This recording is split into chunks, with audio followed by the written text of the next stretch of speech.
అధ్యక్షుడు ట్రంప్ హత్యకు ఇరాన్ కుట్ర పన్నినట్లు అమెరికా ఇంటెలిజెన్స్ విభాగం గుర్తించింది. ట్రంప్ పై పెన్సిల్వేనియాలో జరిగిన దాడికి వారం రోజుల ముందే సీక్రెట్ సర్వీస్ కు ఇంటెలిజెన్స్ రిపోర్ట్ అందింది. ట్రంప్ అధికారంలో ఉన్న సమయంలో ఇరాన్ సుప్రీం కమాండర్ కాసిం సులేమానీని అమెరికా డ్రోన్ దాడితో హతమార్చింది. అప్పటి నుంచి ఇరాన్ నుంచి ట్రంప్ కు బెదిరింపులు వస్తున్నాయి. అయితే ట్రంప్ పై దాడి చేసిన 20 ఏళ్ల కుర్రాడికి ఇరాన్ కు సంబంధం లేదని సీక్రెట్ సర్వీస్ స్పష్టం చేసింది. అమెరికా అధ్యక్ష ఎన్నికలకు ఇంకా సమయం ఉండడం, ట్రంప్ మరిన్ని ప్రచార సభల్లో పాల్గొనాల్సి ఉంది. దీంతో ఆయన భద్రతను మరింత పెంచారు. ఈ నేపథ్యంలోనే మిల్వాకీలో జరుగుతున్న రిపబ్లికన్ పార్టీ సదస్సు ప్రాంతంలో కత్తితో సంచరిస్తున్న ఓ వ్యక్తిని పోలీసులు కాల్చి చంపేశారు. దీంతో అక్కడి స్థానికులు పోలీసుల తీరుపై ఆగ్రహం వ్యక్తం చేస్తున్నారు.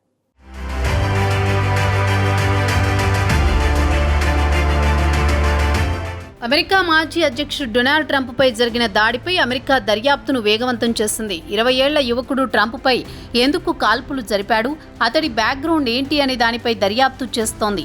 ఈ నేపథ్యంలో డొనాల్డ్ ట్రంప్ హత్యకు ఇరాన్ కుట్ర పన్నినట్లు ఆ దేశ భద్రతా అధికారులకు ఇంటెలిజెన్స్ రిపోర్ట్ అందింది. పెన్సిల్వేనియాలో ఆయనపై జరిగిన కాల్పుల ఘటనకు కొన్ని వారాల క్రితమే ఈ రిపోర్ట్ వచ్చినట్టు తెలుస్తోంది. దీంతో ఆయనకు సీక్రెట్ సర్వీస్ వెంటనే భద్రతను పెంచింది.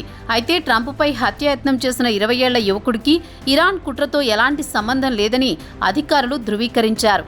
ఆయనకు ముప్పు పొంచి ఉన్న నేపథ్యంలోనే ప్రచార కార్యక్రమాల్లో భద్రతను పెంచినట్లు తెలిపారు. ట్రంప్ అధికారంలో ఉండగా ఇరాన్ సుప్రీం కమాండర్ కాసిం సులేమానీని డ్రోన్ దాడిలో అమెరికా హతమార్చింది. అప్పటి నుంచి ట్రంప్నకు ఇరాన్ నుంచి బెదిరింపులు వస్తున్నాయి. ట్రంప్నకు పొంచి ఉన్న ముప్పుకు సంబంధించి తమకు నిరంతరం సమాచారం అందుతోందని సీక్రెట్ సర్వీస్ ప్రతినిధి ఆంథోనీ గుగ్లియెల్మి తెలిపారు.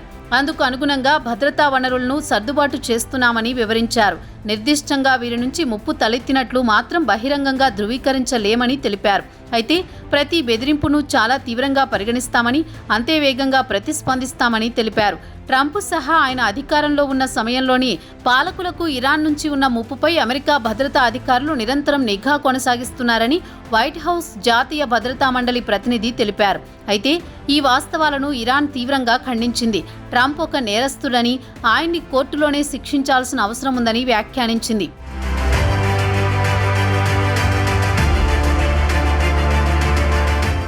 ట్రంప్పై హత్యాయత్నం జరిగిన తర్వాత తొలిసారిగా ఆయన పార్టీ శ్రేణులకు చెవికి కట్టుతో కనిపించారు. పెన్సిల్వేనియాలో 20 ఏళ్ల కుర్రాడు ట్రంప్పై కాల్పులు జరపడంతో ఆయన త్రుటిలో తప్పించుకున్నారు. తలను కొద్దిగా పక్కకు తిప్పడంతో బుల్లెట్ ట్రంప్ చెవిని తాకింది. దీంతో ఆయన చెవికి వైద్యులు బ్యాండేజ్ వేశారు.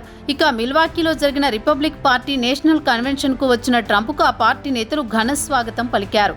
ఈ సదస్సులో అమెరికా అధ్యక్ష పదవికి రిపబ్లికన్ పార్టీ అభ్యర్థిగా డొనాల్డ్ ట్రంప్ పేరుకు ఆమోదం తెలిపారు. సదస్సు జరుగుతోన్న గదిలోని స్క్రీన్ పై ట్రంప్ కనిపించగానే సభ్యులంతా హర్షధ్వానాలు చేశారు. ఆయన పేరుతో ఉన్న ప్లకార్డులు ప్రదర్శిస్తూ అనుకూలంగా నినాదాలు చేశారు.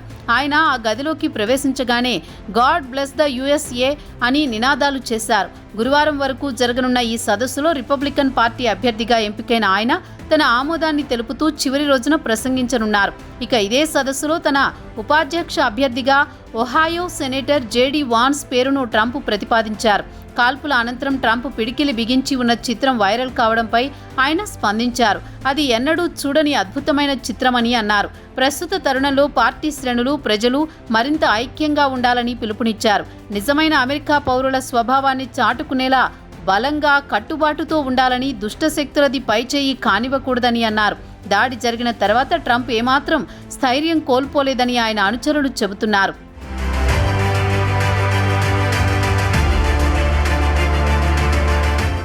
పెన్సిల్వేనియాలో ట్రంప్ ఎన్నికల ర్యాలీలో కాల్పులు జరగడంతో సీక్రెట్ సర్వీస్ అప్రమత్తమైంది. ట్రంప్నకు మరింత భద్రత పెంచాలని అమెరికా అధ్యక్షుడు బైడెన్ సైతం ఆదేశాలు జారీ చేశారు. ఈ నేపథ్యంలో భద్రతా సిబ్బంది మరింత జాగ్రత్తలు తీసుకుంటున్నారు. మిల్వాకీలో రిపబ్లికన్ పార్టీ నేషనల్ కన్వెన్షన్ సదస్సు దగ్గర భద్రతను కట్టుదిట్టం చేశారు. ట్రంప్ పాల్గొనే సభల వద్ద పోలీసులు భారీగా మోహరిస్తున్నారు. ఆయన భద్రతను కట్టుదిట్టం చేశారు. మిల్వాకీలో రిపబ్లికన్ పార్టీ జాతీయ సదస్సు సోమవారం ప్రారంభమైంది. దీంతో ఎలాంటి తప్పు దొరలకుండా పోలీసులు అడుగడుగునా పహారా కాస్తున్నారు. సుమారు 4,000 మంది అధికారులు విధుల్లో ఉన్నారు. వేరే రాష్ట్రాల పోలీసులు సైతం భద్రతా విధుల్లో ఉన్నారు. ఏ చిన్న అనుమానం వచ్చినా సోదాలు చేస్తున్నారు.